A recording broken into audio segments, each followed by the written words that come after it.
Good morning my dear students. चलिए आज हम स्टार्ट करते हैं लेक्चर नंबर 6। लेक्चर नंबर 6 के अंदर हम जो आज टॉपिक लेने वाले कोऑर्डिनेशन केमिस्ट्री में वो है बहुत ही important crystal field theory. Okay, इसे हम शॉर्ट से जानते हैं CFT। कोऑर्डिनेशन केमिस्ट्री या कोऑर्डिनेशन कंपाउंड के ऑलमोस्ट सभी के सभी प्रॉपर्टीज को क्रिस्टल फील्ड थ्योरी से हम एक्सप्लेन कर सकते हैं, इसलिए ये वेरी वेरी इंपॉर्टेंट रहता है। इसे 7 स्टार जितने भी स्टार करने चाहे आप कर सकते हैं, तो इम्पोर्टेंट है। तो जितने भी व्यूअर्स थे इसे सही से समझने की कोशिश कीजिए। कोई प्रॉब्लम आती है तो हमें कमेंट बॉक्स में कमेंट कीजिए, हम कोशिश करेंगे कि आपको इससे बेटर एक्सप्लेनेशन प्रोवाइड करवा पाए। तो इसके अंदर कुछ पॉइंट्स है, उसे हम वन बाय वन स्टडी करते जाते हैं। लाइक दिस वन, पहला पॉइंट क्या है कि जो आपका CFT है, CFT क्या डिस्क्राइब करता है? This is describe the electrostatic interaction between ligands and metal in a crystal structure. हम कोऑर्डिनेशन केमिस्ट्री की बात कर रहे हैं, कोऑर्डिनेशन कंपाउंड की बात कर रहे हैं, तो मीन्स हमारे पास क्या होगा, एक मेटल रहेगा, मेटल से अटैच्ड लिगेंड रहेंगे, दिस वन। ओके, अब इन दोनों के बीच में इलेक्ट्रोस्टैटिक इंटरेक्शन होगा। ये जो हम इलेक्ट्रोस्टैटिक इंटरेक्शन की बात कर रहे हैं, ये लिगेंड और मेटल के बीच में काम करता है। अब ये कौन से कुछ पॉइंट्स है उनके ऊपर डिपेंड करता है, इसकी भी स्टडी हम फर्दर करने वाले हैं। सेकंड हमारे पास है पॉइंट दिस वन, CFT जिस साइंटिस्ट ने प्रपोज की थी वो थी बैथे साइंटिस्ट ने इसे प्रपोज किया था। कई बार स्टेटमेंट टाइप के क्वेश्चन में पूछ लिया जाता है। थर्ड हमारे पास जो पॉइंट है इसके अंदर this one is CFT explain the colour properties. तो ये हमारा एक मेन हो गया कि कलर प्रॉपर्टी जो भी वो CFT से एक्सप्लेन कर पाते हैं ऑफ द कॉम्प्लेक्स।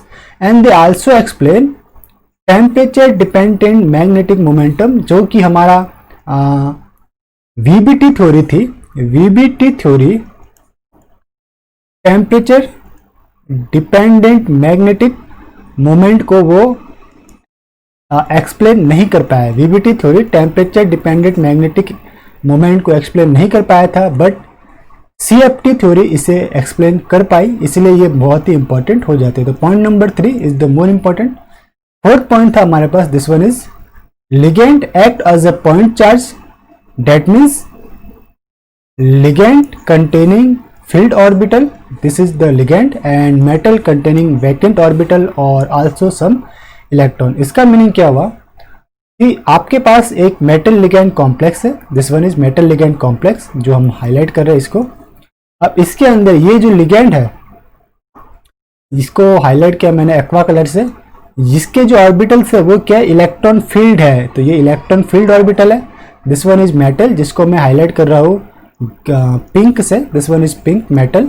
और इसके जो ऑर्बिटल्स है जिसे मैं हाईलाइट कर रहा हूँ ग्रीन से, इसके ऑर्बिटल या तो वैकेंट है या पार्शली फिल्ड है।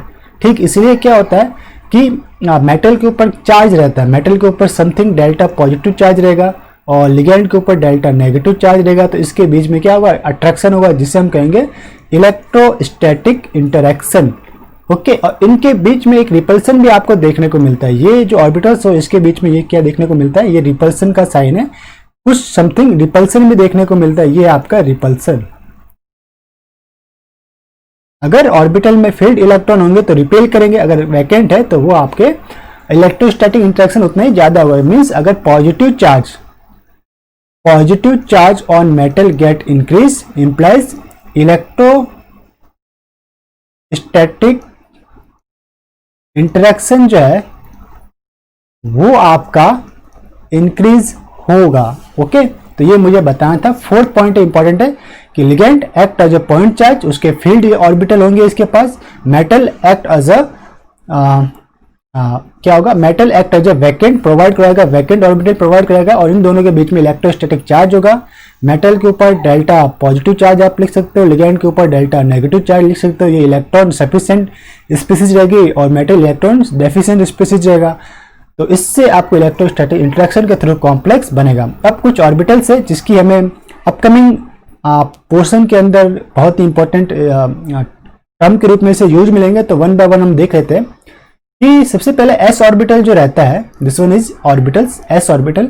इसका शेप कैसा रहता है, spherical shape, this is spherical shape, spherical इसमें सेंटर ऑफ इन्वर्जन प्रेजेंट रहता है, CI सिमेट्री है, सेंटर ऑफ इन्वर्जन, इसे मैं रिप्रेजेंट करता हूँ CI प्रेजेंट रहता है। अब सेंटर ऑफ इन्वर्जन क्या रहता है कि मॉलिक्यूल के अंदर ऐसा कोई पॉइंट जिसके अपोजिट साइड में जाने पर दोनों सेम एटम मिले या ग्रुप मिले तो वो कहलाएगा सेंटर ऑफ सिमेट्री। तो ये CI इसमें प्रेजेंट। अभी इसकी हम डिटेल स्टडी करेंगे पॉइंट ग्रुप या सिमेट्री वाले चैप्टर के अंदर जब स्टार्ट करेंगे तो वहां पे हम इसकी डिटेल स्टडी करेंगे। एट प्रेजेंट हम याद रखिए सेंटर ऑफ सिमेट्री ये रहता है हमारे पास जीरेट, जिसे हम रिप्रेजेंट करते हैं G से। S में सिर्फ एक ऑर्बिटल रहता है इसलिए स्फेरिकल टाइप में रहता है ये। सेकंड आपके पास p ऑर्बिटल, p आपके रहते हैं px py pz। ये क्या है p ऑर्बिटल, ये रहता है आपका px py and pz। px means जो ये रहता है डम्बल टाइप में, डम्बल शेप। जो डम्बल है वो कहाँ कौन से एक्सिस के ऊपर बनेगा, एक्स एक्सिस के ऊपर अगर रिप्रेजेंट हो रहा है तो इसे हम रिप्रेजेंट करेंगे px से।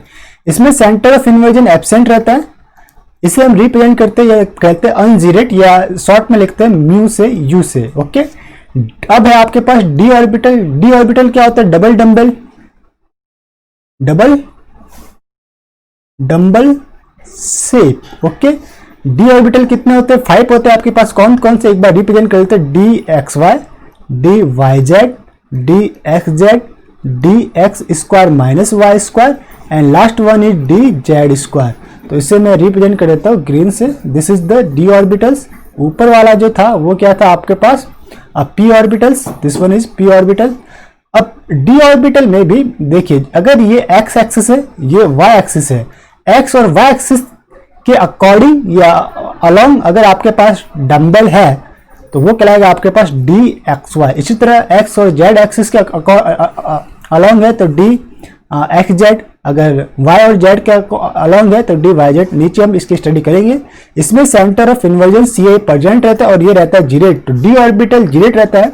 और मेन चीज कि आपके CFT के अंदर मेनली हमें d ऑर्बिटल की ही स्टडी करनी है ट्रांजिशन मेटल के लिए, तो ये बहुत ही इंपॉर्टेंट है।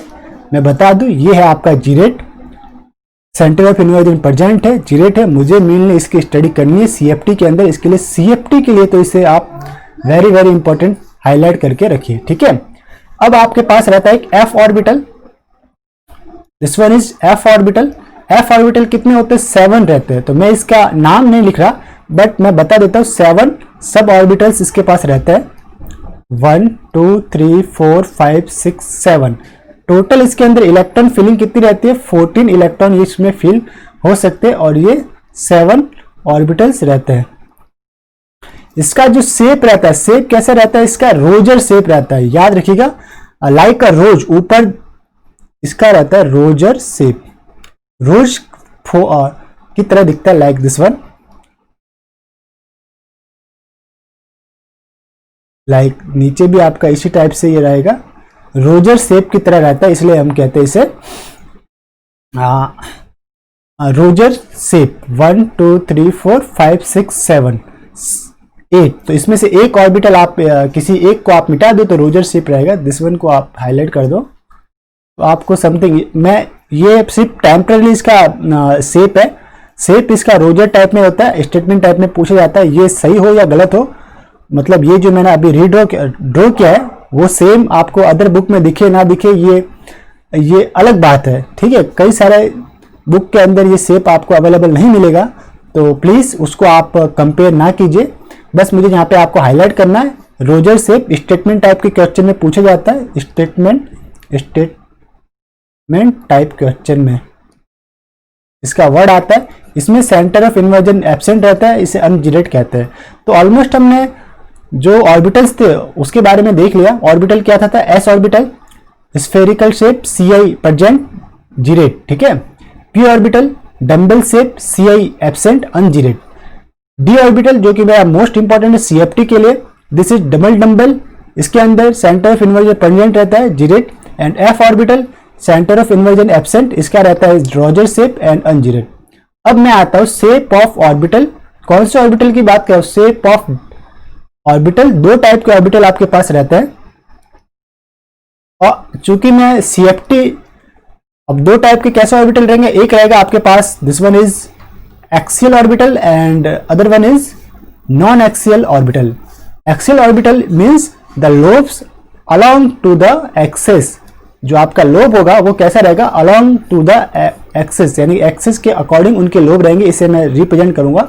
इसके अंदर दो आते हैं आपके पास, एक रहता है d x square minus Y square and second one is d Z square. इसे हमने नीचे ड्रॉ किया हुआ, तो आपको घबराने की आवश्यकता नहीं है. सेकेंड है आपके पास नॉन एक्सियल ऑर्बिटल. इसमें क्या होता है, जो लोब्स रहते हैं वो बिटवीन द एक्सिस रहते हैं. ठीक है, बिटवीन द एक्सिस आपको देखने को मिलते हैं. Like this one is d x Y, D x Z and D Y z. तो ये जो मैंने आपको यहाँ पे रीड्रॉ किया था, this one d orbital x और वाई, तो इसको आपको along the axis x and y अगर मैंने रिप्रेजेंट किया है, तो ये कौन सा मैंने रिप्रेजेंट किया, डी एक्स वाई नहीं था, ये था आपके पास D x square minus Y square. मैंने यहाँ पे रिप्रेजेंट किया था, तो इसे सुधार कर लीजिएगा. This is the d x square minus Y square orbital. अब था आपके पास दिस वन इज, अब मैं पहला लेता हूं non axial orbital. Non axial orbital में क्या होगा, lobes are in between the axis आपको देखने को मिलेगा. इसे हाईलाइट कर लेते हैं ग्रीन से, इंपॉर्टेंट है. नॉन एक्सियल ऑर्बिटल पहला टाइप क्या था इसके अंदर, this one is d x Y. D x y में क्या होगा, आपके पास दो एक्सिस रहेंगी. कौन कौन सी, this one is x axis, this one is Y axis, this one is Y. अब जो लोब्स है, अब लोब्स देखिए कौन सा है. लोब्स मैं बताता हूं आपको एक्वा कलर से. This lobes, this and this, ये कहां पे देखने को मिल रही है, ये अब एक्सिस जो है उनके बिटवीन देखने को मिल रही है. ये एक्स है तो ये एक्स प्राइम होगा, ये वाई नीचे भी होगा वाई प्राइम, जो कि नेगेटिव साइड होगा, ये पॉजिटिव साइड है. तो इन दोनों एक्सिस के बीच में लोब दिख रहा है, इसलिए हम कहेंगे डी एक्स वाई. इसी तरह अगर मैं बात करूं this one d x Z की, तो this x and Z axis के बिटवीन आपको लोब्स दिखेंगे. तो ये आपके पास ये लोब, ये सब इन दोनों एक्सिस के बिटवीन दिख रहे हैं. तो ये हो गया आपका डी एक्स जेड. और last one is d Y z, जिसमें आपको जो ये लोब्स दिख रही है वाई एंड जेड एक्सिस के बीच में दिख रहे हैं. येलो से हाईलाइट कर रहा हूं दिस वन. तो ये मेरा हो गया कौन सा, नॉन एक्सियल ऑर्बिटल. अब आपको स्टडी करना है एक्सियल ऑर्बिटल कौन से, इंपॉर्टेंट. इसे हाईलाइट करते हैं ग्रीन से.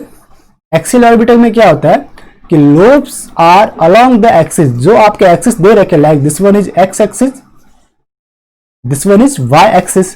तो अब जो लोब्स दे रखे, जिसे मैं हाईलाइट करता हूं येलो से, ये देखिए ये क्या है, एक्सिस के ऊपर ही आपका डंबल बना हुआ. इसी तरह नीचे वाई एक्सिस के ऊपर दो डंबल है. तो इसे कैसे रिप्रेजेंट करता है, this one is d x square minus Y square orbital है ये आपका along the axis axial orbital. इसी तरह एक है आपके पास डी जेड स्क्वायर. ये आपके पास क्या है, जो जेड एक्सिस है उसके ऊपर एक डंबल है, this one is Z axis. इसे मैं हाईलाइट करता हूं येलो से. और आपके पास ये जो रेड कलर का पॉइंट बनाया मैंने, रेड कलर के पॉइंट में एक सर्कल रहता है, पूरा स्फीयर रहता है, ये स्फीयर. ठीक है, यहां पे इलेक्ट्रॉन डेंसिटी मोर रहती है आपकी, पूरा का पूरा एक स्फीयर टाइप में दिखेगा. और ऊपर डंबल है, तो यहां पे क्या रहता है, इलेक्ट्रॉन डेंसिटी आपकी हाई रहती है. ठीक है, तो ये रहता है आपका जेड ऑर्बिटल या D Z square orbital. D Z square orbital जो कि अलोंग द एक्सिस है. तो इस टाइप से हमारे पास डी ऑर्बिटल की हमने स्प्लिटिंग, डी ऑर्बिटल के बारे में देख लिया. दो टाइप के रहेंगे डी ऑर्बिटल.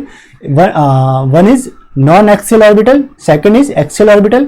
नॉन एक्सियल में आएंगे D x Y, D x Z and D Y Z. And axial में D x square minus Y square and D Z square. अब ये आपके पास मैंने वापस से इसकी एक बार रिप्रेजेंटेशन कर दिया.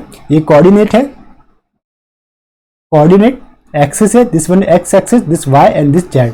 ये डी ऑर्बिटल थे, जिसे दो पार्ट के अंदर हमने रिप्रेजेंट किया.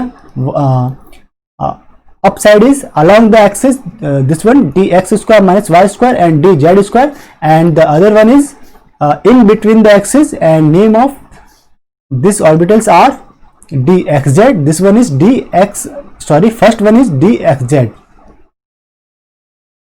First one is sorry d x y. मैं यहां पे लिख देता हूं d x y. Second one is d x Z and third one is d Y z. This one is in between the axis. अब हमारे पास आता है स्प्लिटिंग.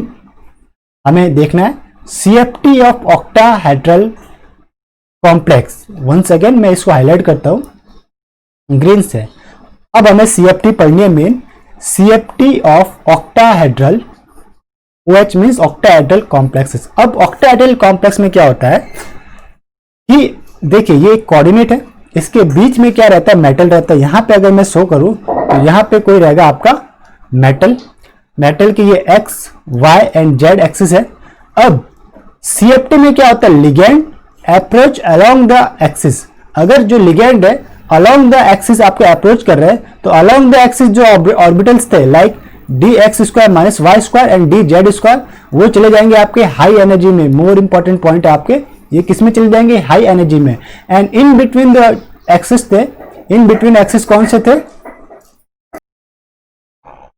और जो इन बिटवीन द एक्सिस होंगे लाइक dxy, dxz, dyz, वो किस में जाएंगे, आपके लो एनर्जी में जाएंगे। क्यों, अब ये along the axis high energy में क्यों जाते हैं, देखिए अब लिगेंड किस एक्सिस से अप्रोच कर रहे हैं, आपके जिस एक्सिस के अकॉर्डिंग लोब है, लाइक दिस वन, मैं यहाँ पे लोब बनाता हूं, तो यहाँ पे क्या हुआ, आपको रिपल्सन देखने को मिलेगा लोब एंड किसके बीच में, लिगेंड के बीच में, ये लिगेंड और ये लोब, तो इसके बीच में आपको एक रिपल्सन देखने को मिलेगा। दिस वन इज रिपल्सन आपको देखने को मिलेगा, दिस इज रिपल्सन। इस रिपल्सन के कारण ये किस में चले जाते हैं, हाई एनर्जी में, हाई एनर्जी के अंदर रहते हैं।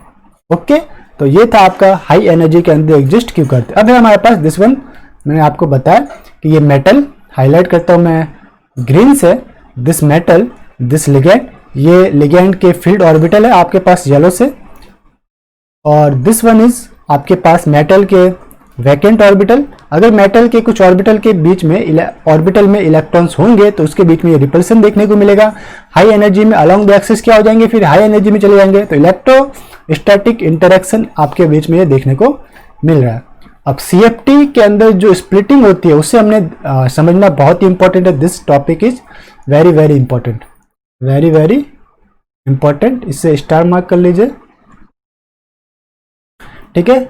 ये आपके पास crystal field theory, crystal field splitting diagram for octahedral complex, this one is octahedral complex के लिए स्प्लिटिंग डायग्राम हमें देखना है। तो पहले मैं यहाँ पे ऑक्टाहेड्रल डायग्राम मैंने बना दी, जस्ट ऑक्टाहेड्रल है। इसमें क्या है, सेंटर में आपके पास मेटल है और ऑक्टाहेड्रल के कॉर्नर के ऊपर क्या है, लिगेंड है, this one is ligand. Corner पे आपके लिगेंड हो गए, अलोंग द एक्सिस भी है, ये मैंने लिगेंड को इस टाइप से रिप्रेजेंट किया।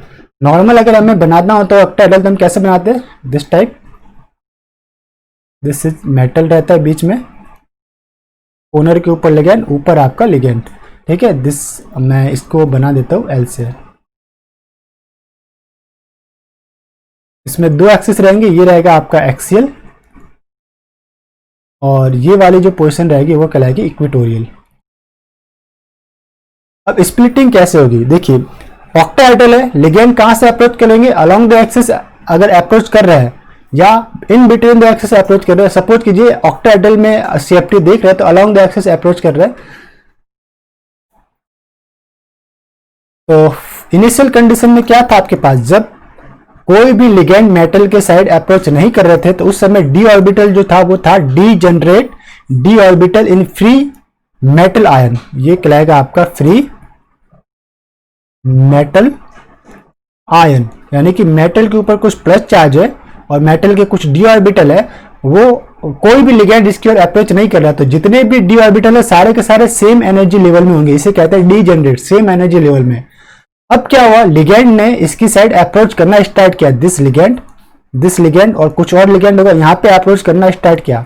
तो इनिशियल कंडीशन यानी कि सेकंड स्टेप में क्या होगा, D orbital in spherical crystal field, यानी कि जैसे लिगेंड अप्रोच करते हैं तो इसके चारों ओर एक स्फेरिकल क्रिस्टल बनता है, उस समय इसकी जो एनर्जी है वो थोड़ी हाई एनर्जी में चले जाती है, यानी कि ये एनर्जी एरो है, ये लोअर एनर्जी पार्ट था।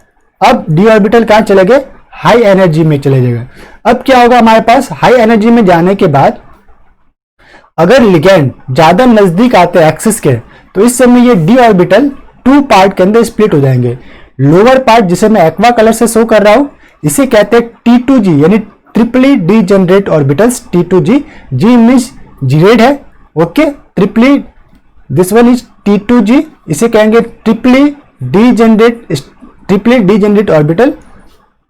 और ये रहता है आपका स्टेबलाइज, क्यों, क्योंकि ये लोअर एनर्जी में, इसलिए मैंने इसे लो साइड में रिप्रेजेंट किया है। आपके जो लिगेंड है वो अलोंग द एक्सिस आपके अप्रोच कर रहे हैं, इसलिए अलोंग द एक्सिस जो ऑर्बिटल रहेंगे, जिसे मैंने रिप्रेजेंट किया येलो से, जो आपका रहता है dx² minus y², along the axis ये ऑर्बिटल रहते हैं। तो अलोंग द एक्सिस आपके लिगेंड भी अप्रोच कर रहे हैं, इसलिए इनकी एनर्जी आपकी रहती है हाई, तो ये चले जाते हैं हाई एनर्जी में, और हाई एनर्जी में जाने के कारण, और ईजी को हम क्या बोलते हैं, डबली डीजनरेट भी बोलते हैं, 2 ऑर्बिटल इसलिए डबली डीजनरेट कहते हैं, और हाई एनर्जी में जाने के कारण ये रहता है डीस्टेबिलाइज। ओके, डीस्टेबिलाइज्ड ऑर्बिटल ये आपके पास रहते हैं, स्टेबिलाइज्ड। ठीक है, तो ऊपर रह गया आपके पास ईजी ऑर्बिटल, नीचे आपके T2G, ऊपर वाले की एनर्जी ज्यादा है हाई एनर्जी में, नीचे वाले की कम है, और इसके बीच में ये जो एक डॉटेड लाइन है वो कहलाती है आपका सेंटर लाइन, बैरी सेंटर कहते हैं। अब इस बैरी सेंटर के अप जो ऑर्बिटल्स है वो कितने एनर्जी डिस्टेंस पे, और डाउन जो ऑर्बिटल है वो कितने एनर्जी डिस्टेंस पे। तो देखिए मैं इसे कलर करता हूं, इसको कलर करने के लिए मैं हाईलाइटर कर लेता हूं ऑरेंज। नीचे वाले T2G ऑर्बिटल की बात करते हैं तो ये आपके रहते हैं बैरी सेंटर से -0.4 delta octahedral, this one is delta octahedral, unit है एनर्जी की, this one is delta octahedral, delta octahedral. Okay, एक तो यूनिट ये ले सकते हैं हम, या फिर ये रहता है -4 DQ, DQ भी इसकी octahedral crystal field stabilising energy का यूनिट है, या तो DQ बोलो या डेल्टा ऑक्टाहेड्रल। डेल्टा ऑक्टाहेड्रल की बात कर रहे हैं तो वो रहेगा आपका -0.4 डेल्टा ऑक्टाहेड्रल, और DQ की बात करें तो -4 DQ। अब जो अप बैरी सेंटर से ऊपर है उसको हम रिप्रेजेंट करते हैं सपोज पिंक से, तो रिप्रेजेंट कर रहे हैं पिंक से, तो ऊपर वाला जो रहता है जो ईजी ऑर्बिटल है वो रहता है +0.6 डेल्टा ऑक्टाहेड्रल, या DQ के अंदर बात करें तो वो रहेगा +6 DQ। ओके, ये था ईजी, यानी कि बैरी सेंटर से ऊपर ईजी ऑर्बिटल की एनर्जी गैप था, और बैरी सेंटर से नीचे T2G ऑर्बिटल की एनर्जी गैप -0.4 डेल्टा ऑक्टाहेड्रल। अगर मैं अप एंड डाउन की बात करूं फुली, यानी कि जस्ट ऊपर से लेके नीचे तक T2G एंड ईजी ऑर्बिटल के बीच में एनर्जी गैप देखूं तो वो रहता है आपका फुल 1 डेल्टा ऑक्टाहेड्रल, या फिर रहता है वो 10 DQ के बराबर। ठीक, तो ये हो गया आपका एनर्जी गैप, ये आपके डी ऑर्बिटल की splitting in the CFT in octahedral complex हो गया, ईजी ऑर्बिटल बने, T2G ऑर्बिटल बने, ईजी हाई एनर्जी के अंदर, T2G लो एनर्जी के अंदर, और ये हो गया आपका energy diagram, this one is energy diagram. Okay, अब हमें क्या स्टडी करना है देख लेते हैं, दिस वन इज कुछ यहाँ पे कंसेप्ट है जिसे 1 बाय 1 हम देख लेते हैं। देखिए अभी हमने क्या स्टडी किया था, CFT means crystal field theory, उसके अंदर हमने स्टडी किया क्रिस्टल फील्ड स्प्लिटिंग डायग्राम, जो कि जस्ट मेरे पास ऊपर है, ये पूरा क्रिस्टल फील्ड स्प्लिटिंग डायग्राम है। फिर हम इसके अंदर स्टडी करेंगे CFSE means crystal field stabilising energy, और ये रहेगा आपका इन डेल्टा ऑक्टाहेड्रल यूनिट। अब ये जो डेल्टा ऑक्टाहेड्रल है वो क्रिस्टल फील्ड स्टेबलाइजिंग एनर्जी है, उसकी 2 यूनिट हो सकती है, या तो वो नेगेटिव पोर्शन में है नेगेटिव डेल्टा ऑक्टाहेड्रल, या पॉजिटिव डेल्टा ऑक्टाहेड्रल। अब इस साइन के अकॉर्डिंग और इनकी वैल्यू के अकॉर्डिंग मैं स्टेबिलिटी ऑफ कॉम्प्लेक्स को रिप्रेजेंट कर सकता हूं, या उसको मैं कह सकते हो एक्सप्लेन कर सकता हूं। पहला पॉइंट क्या है, अगर आपके पास नेगेटिव साइन आ रहा है डेल्टा ऑक्टाहेड्रल का नेगेटिव साइन, यानी कि माइनस साइन आ रहा है, source in complex formation energy is release, यानी कि जब लिगेंड मेटल का कॉम्बिनेशन हो रहा है, इलेक्ट्रोस्टैटिक इंटरेक्शन हो रहा है, तो आपकी एनर्जी रिलीज हो रही है। Higher the energy release means more stable the complex, और नेगेटिव पोर्शन में उसकी वैल्यू मोर होगी आपकी, हायर एनर्जी रिलीज हो रही है तो नेगेटिव पोर्शन में उसकी वैल्यू भी मोर होगी।